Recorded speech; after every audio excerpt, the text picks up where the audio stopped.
Today, we're dining at the exclusive restaurant I've always admired, the Platinum Table. I was thrilled. My name is Harumi. I'm 40 years old with no children. I work part-time in an office job. My husband is Charlie, 42 years old. Today, my father-in-law and mother-in-law said, "Let's dine out once in a while. We'll treat you." So we took them up on the offer. My mother-in-law explained why she chose this restaurant. You can see the courtyard from the room, and the courtyard is very beautiful, especially at night when it's all lit up. Truly a luxurious restaurant. With a courtyard, that's even quite enchanting. To be able to enjoy a delicious dinner there, I put on makeup, something I rarely do, and eagerly went out to the gathering with Charlie. "We have a reservation. The name is Westwick," said father-in-law to the waitress who came to greet us. "Mr. Westwick, yes, we have been expecting you. Right this way, please." The waitress who greeted us was also dressed in lovely clothes, so elegant. We were then led to the lounge area and were served aperitifs and olives as appetizers at the grand table. In the middle of the big table was a large pink lump that looked like a rock. "What is this?" I asked. "Could it be a power stone? It's almost too large for me to hold." "This is Himalayan rock salt. You're supposed to sprinkle this on the steak when it's served," father-in-law explained. Wow, I was surprised by father-in-law's explanation. I never knew there was such a beautiful pink salt. Everything was incredible, but contrary to my exhilarated mood, something odd began happening at the restaurant. No matter how long we waited, there was no sign of us being led to our dining seats. The olives were all gone and the glasses that held the aperitifs were starting to dry. An hour had passed when father-in-law, looking a bit nervous, stopped a passing waitress and asked, "Excuse me, we had a reservation for 6 p.m. under Westwick. Is our meal not ready yet?" The waitress replied, "Mr. Westwick, I have noted your name. Please wait just a little longer," and then left without returning. At first, mother-in-law had been saying things like, "Let's wait patiently." But by the time 2 hours had passed, even she started saying, "This is too much." And rightly so. We had a reservation for 6 p.m. and now it was 8 p.m. But our meal still hadn't started. We should have been done eating by now, but instead we were still waiting in the lounge area. Isn't this something that just shouldn't happen, especially at a high-end restaurant? Even if it weren't a fancy place, it would still be strange. Mother-in-law called over another passing waitress. "Excuse me, we have been waiting for 2 hours since being told to wait a little bit after making our reservation." The waitress said, "Oh," and ran off. After a while, a woman dressed in a classy outfit came out, different from the waitress we had spoken to before. We knew at once that she was the manager. She must have been around 50 years old. With her hair pulled up and pinned into what looked like a hair tower, she seemed even taller. Introducing herself with this towering hairstyle, she said, "I'm Newport, the manager of this restaurant. I apologize for the inconvenience this evening." Mother-in-law repeated, "We are the Westwicks. We made a reservation, didn't we, for 6 p.m.? "Yes, indeed, you did," Miss Newport confirmed. "Then why didn't you seat us for our meal at 6 p.m.? Mother-in-law pressed further. "Well, I'm terribly sorry. At 5:30 p.m. we had some last-minute guest who asked to be seated at 6 p.m. This hair tower explained. "What?" Mother-in-law raised her voice at this unexpected turn of events. "I booked a table 2 weeks ago, didn't I?" "We have your reservation." "Then isn't it ordinary practice to say that the reservations are full because of some sudden booking, rather than this?" At this point, Miss Newport began to say, "Yes, so we let you into the restaurant at 6 p.m., right? We guided you to the place to wait at the time of your reservation. However, since another reservation suddenly came in, we thought we would guide you as soon as the room becomes available." It seemed as though she thought that was perfectly normal. Wait, I have never heard that it's okay just because the time we were guided to the lounge area was according to the reservation. My mother-in-law was outraged, but Miss Newport shrugged her shoulders and blurted out, "You should understand if you hear the position of the person who made the sudden reservation." What?" "It was the CEO of Evergreen Electronics." "Evergreen Electronics? I know the name, at least. It's a big company around here." "So we will prioritize that, won't we?" Miss Newport said as if it were a matter of course, but my mother-in-law bravely stood up to her. "It's not acceptable to have an upper and lower rank among customers. It's supposed to be first come, first served." Despite my mother-in-law's shouting, Miss Newport didn't flinch. "That's your selfish assumption, isn't it? The rules of our restaurant are different. We are a gathering place for winners. Poor people, please go home." Miss Newport arrogantly said. At the hair tower, the sheer audacity of her attitude felt like it grew 3 meters taller. Well, it must be my imagination. Or person? My father-in-law's voice cracked at hearing this. For what it's worth, my in-laws are not poor. They're quite wealthy, in fact. But Miss Newport, glancing at me in surprise, laughed through her nose and said to my father-in-law, "You are not a CEO, are you?" "Well, I'm not a CEO," my father-in-law timidly affirmed. My mother-in-law's anger only intensified from there. "Hey, all professions are equal, aren't they?" These words were snapped out, but Miss Newport dismissed them lightly. "That's impossible. Excuse me, but what's Mr. Westwick's occupation?" Father-in-law stammered his reply. "I teach archaeology at the university." "Well, please spend your life digging for ammonites at archaeological sites then." Miss Newport sharply said this with a scoff. "You don't need social interaction for digging ammonites, do you? As I said before, our place is a social venue for the winners." Then Miss Newport further criticized my mother-in-law. "Mrs. Westwick, there's a problem with you too. Your appearance exudes poverty." "What?" Mother-in-law raised her voice. Being suddenly criticized about her clothing would naturally make anyone angry. "I have heard that in Japan, Osaka lady wears shirts with leopard faces on them. Is that what you're wearing?" "A leopard?" It wasn't a leopard, but mother-in-law was wearing sparkly clothing. By that time, Miss Newport's gaze had completely shifted to looking at them as low income. "Oh, how distasteful. Osaka lady must haggle in department stores too, right? Wearing those kind of clothes." "That's an awful prejudice. I'm from Japan, so I know, but there really aren't people who haggle in department stores. And for what it's worth, the clothes described as what an Osaka lady might wear are likely branded and expensive. Everything, professions and all, is built from prejudice in Miss Newport's mind." "Poor people should go to the drive-thru of a fast food restaurant. Your table might be ready around 10 p.m., I was thinking. But a rushing poor person is out of place here and has spoiled our mood. Please go home." Then Miss Newport said to the waitress behind her, "As soon as these people leave, make sure to sanitize. Poverty attracts more poverty, you know." Mother-in-law angrily stood up and said, "Enough! We're leaving." Really, the nerve of her! I have never felt so disgusted. Eventually, the four of us discussed what to do, and father-in-law suggested, "Let's go to our usual sushi bar." So we went to a sushi bar. It was quite upscale, and I was really satisfied, but mother-in-law continued to fume. What was with that condensation? It was so unreasonable. And what's this about an Osaka lady? I can't help but be curious about what an Osaka lady even is. Well, Osaka lady refers to, I began to explain, it's about women who live in Osaka, Japan. Not all of them, of course, but there's an image that they like inexpensive yet good things, are cheerful, have loud voices, are caring, and like animal pattern clothing.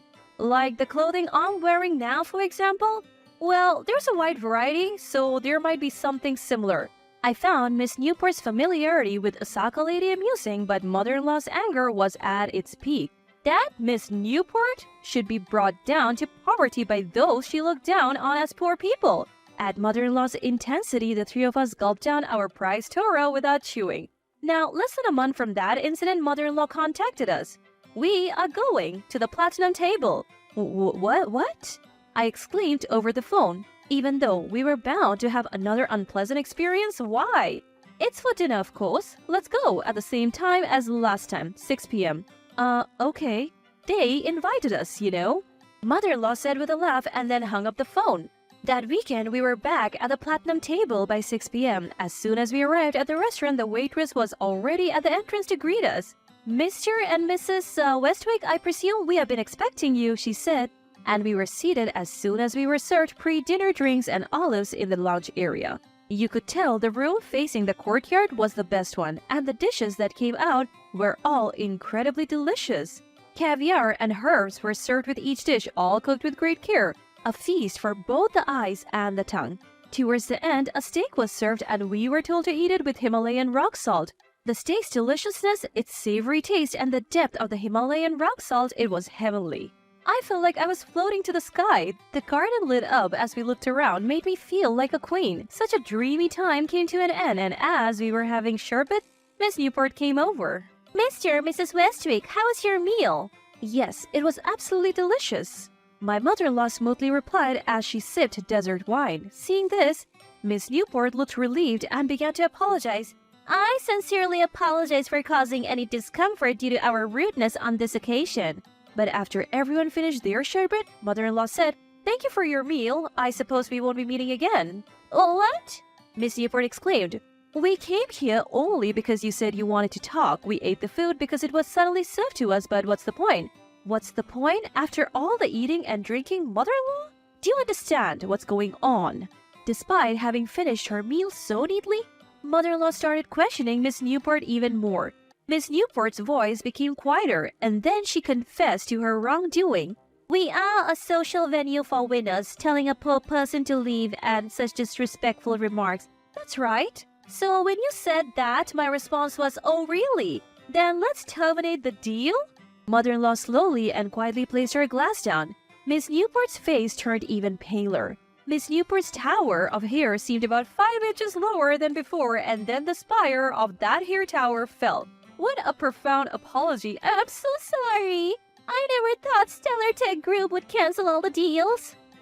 So that's what it's about, I realized.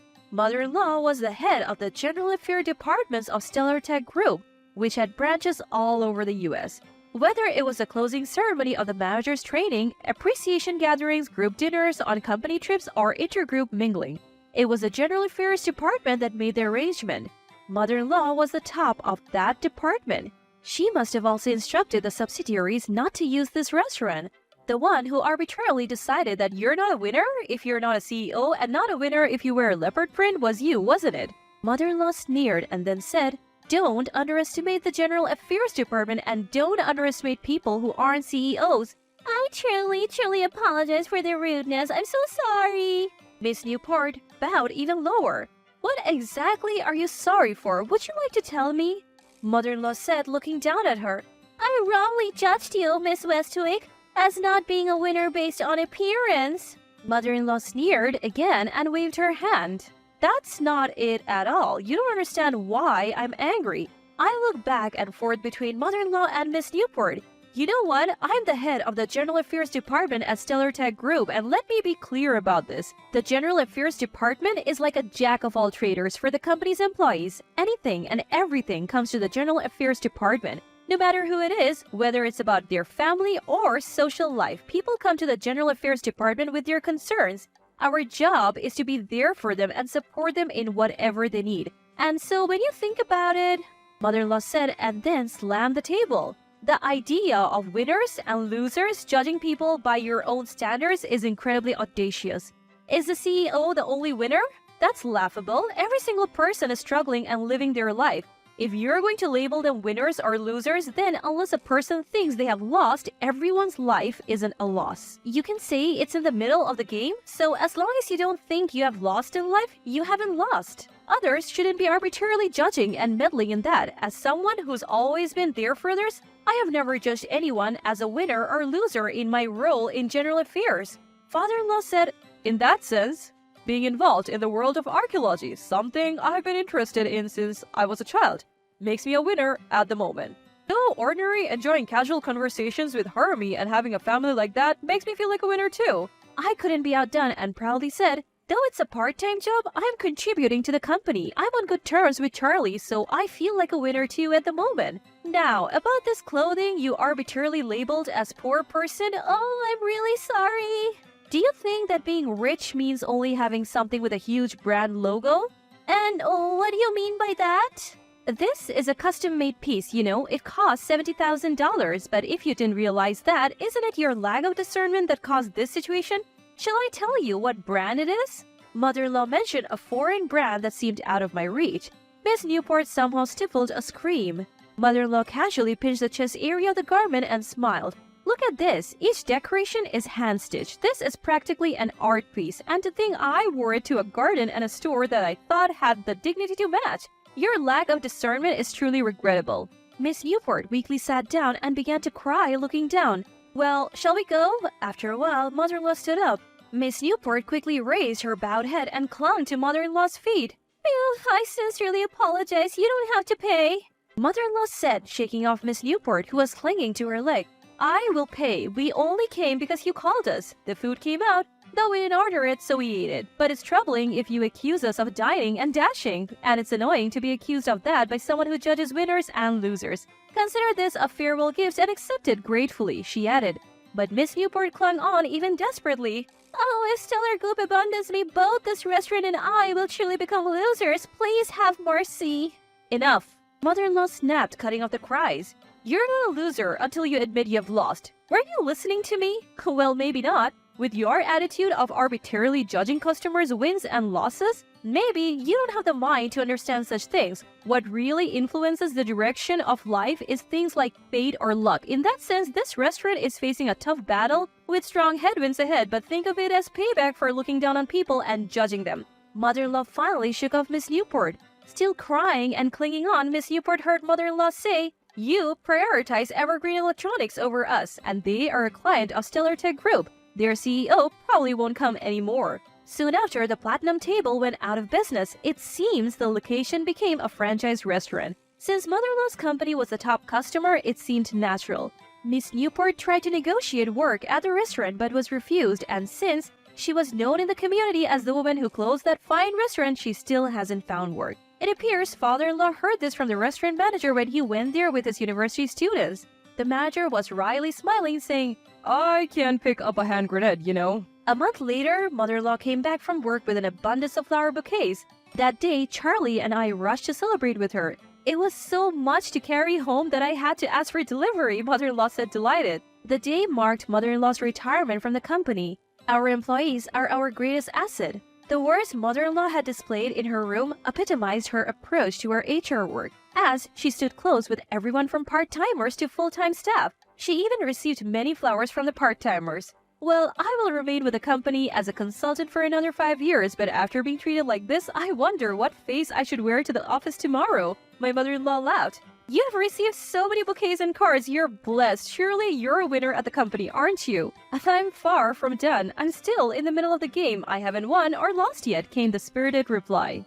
The cards also had words written on them. "We look forward to another 5 years." I was so moved that I was on the verge of tears when mother-in-law caught me. "Oh my goodness, are you crying?" Poet? It's my allergies. It's rare to find someone like mother-in-law so beloved and respected by her employees. I believe she will continue to be my proud mother-in-law. That's what I thought.